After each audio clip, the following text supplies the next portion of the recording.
So my paintings always start out super ugly, man, I swear. But it gets better. And today we're gonna paint a princess that gets attacked, but she's guarded by a legendary warrior. And this is gonna be my second fantasy painting to go up in the reading nook to add to the vibe. So stick with me, this one is going to be super cool.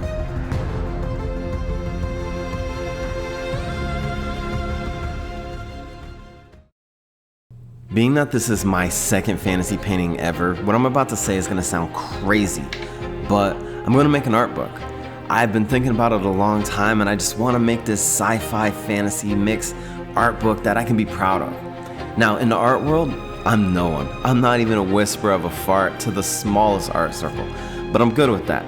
I feel like a lot of people waste so much time because they wait to be of a certain status or a certain level before they try to pursue something that they want to do but they're scared to do.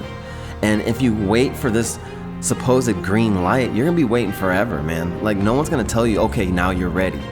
If you have the passion, you have the drive, you're ready. Make it happen, no matter what it is. So when you're gonna make an art book, why not sneak in people that you know? I think that's always a cool thing. So I asked my daughter, I was like, hey, I'm working on this project. You wanna be the princess of it? And she was down to be the silver princess, which is super cool because now this project has a whole nother level. But first, I gotta show her how to be a princess, and let's be real. That's where my real skill lies. Ask anybody that knows me.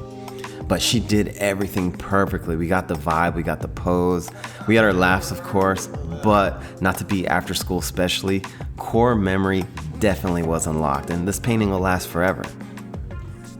So I wanted to call this painting La Princesa de Plata because I had been watching entirely too much Pan's Labyrinth. If you've not seen it, it is this phenomenal film by Guillermo del Toro. It is absolutely amazing, go see it. But in the beginning, there's this narrator describing the origin story of the princess with this amazing voice that sounds like this. En el reino subterráneo, donde no existe la mentira ni el dolor. And the whole time that I was doing the thumbnail and designing everything, I kept hearing his voice. I was like, En la tierra subterráneo existe la princesa de plata, blah, blah, blah, blah, blah. And it just stuck with me. So I just designed everything around that theme and everything worked out. I got lucky. Even though paintings are a still image, they never start out that way with me. It's always an idea that my mind puts into this short film that's like 10 or 20 seconds long. And this film is just full of backstory and character details. And while some might view that as corny, for me, that's how I enter that world so that I can bring it out to you. In this painting, I was super nervous about getting my daughter's likeness. It was really important for me that she be able to see herself when she looks at this painting. But can you guys hear this track that's playing right now? This is the lullaby to Pan's Labyrinth. It is absolutely phenomenal. So while I paint this horse, I want you guys to just enjoy this song. This song to me is really, really special. It's one of those tracks that's so unearthly that it just takes you somewhere else, and sometimes that's a good place to be.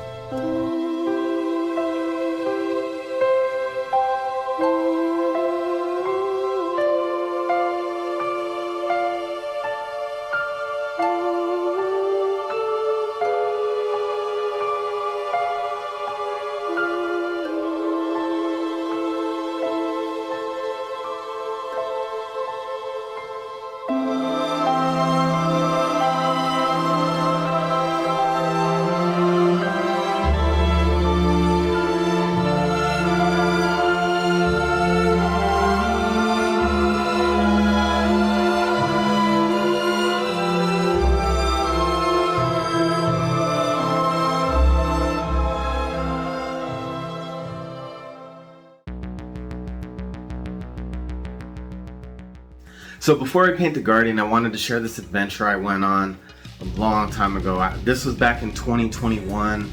This is right when COVID had just kind of gotten over and things were barely creeping open.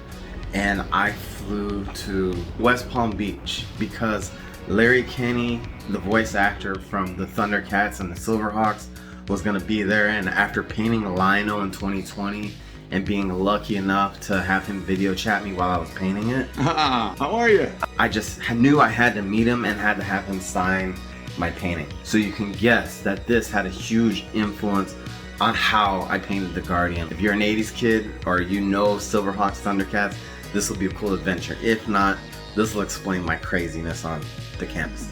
But check this out.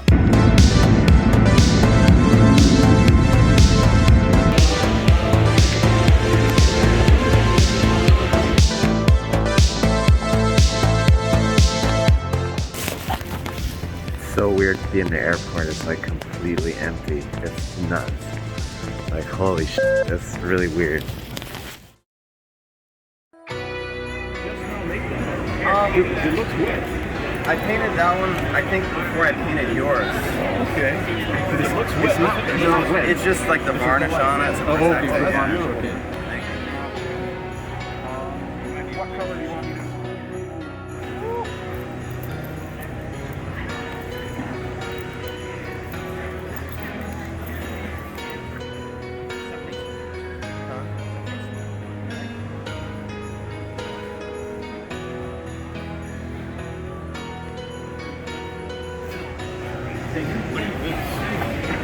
Oh, man, that's beautiful.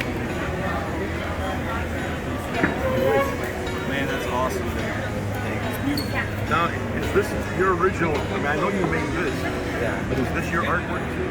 I like that because it's not the usual face. It's not. It makes him look like a real person. Yeah, I try to always take like an animated style. Yeah, that's great, man. Now, you want me to sign it? Yeah? Yes, please. Okay. How shall I sign it? Personalized to you? Yeah, you can sign it however you want. Thundercats logo, Larry Kenny? Yeah. Okay. I'm ready for it now. Yeah. Beautiful on there. Oh, yeah. I forgot, I was so excited I forgot to go get a selfie with them. So I actually got Larry Kenny and Paul Newman together in a selfie. Like, dude, how do you get this stuff? Sorry, I'm geeking out now. Like, I was trying my best. Like, you hold that, you hold it in. Don't you embarrass us here. You act right. And now I'm like free. I can do what I want. So, man, I'm good. I'm good. So are the moments. Come to my hand. Hi, this is Lionel, and you're watching Art Ninja TX. Before you leave, hit that subscribe button, okay? Thunder, thunder, thunder, Thundercats, ho! So when I started out the idea for this, I knew I wanted a knight, but I didn't know I wanted a lion knight until the Thundercats. I was thinking about the Thundercats and I was like, dude, yeah, that is the way to go. So I gave him these nicknames in my head, the Last Emperor off of one of my favorite fighters, and the Iron Lion, because dude, it's a lion in a suit of armor. That would be terrifying. For this painting, I used a lot of colors that were very, very similar, but different, and they weren't overly saturated. The goal was to have this painting look like a dream. I wanted things that were reminiscent of Earth, but I wanted things that you would never see on Earth. So we got pink mist rolling in from the side, we got multiple moons, one you can't see, but I used it as a light source. I mean, just different things that would add to the atmospherics of the painting. Like I say all the time, atmospherics really make the difference. So I had to be really careful gauging what the mist passed over and how it would affect what is in it. Besides just atmospherics, I also wanted to do some blur effects to show speed. And so I used that on the arrow, but the hard part of this was I had to paint the arrow early on and then protect it through the entirety of this painting process.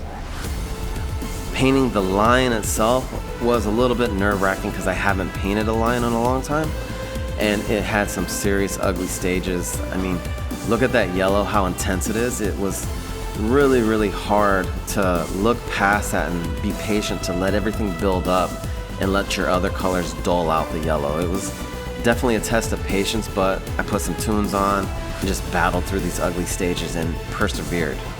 This painting was difficult because I had to make sure I didn't over texture the people in the background, and also that the colors were so similar that you weren't certain if you sprayed enough or the actual color that you want there. Their interactions were so subtle, but I feel like that's what made for a really, really good painting. Not to mention going ham on the texture for the lion, his armor, and the atmospherics, of course, always the atmospherics. So without further ado, let me introduce you guys to my second fantasy painting, the Silver Princess. I hope you guys enjoy this fantasy world that I brought to life.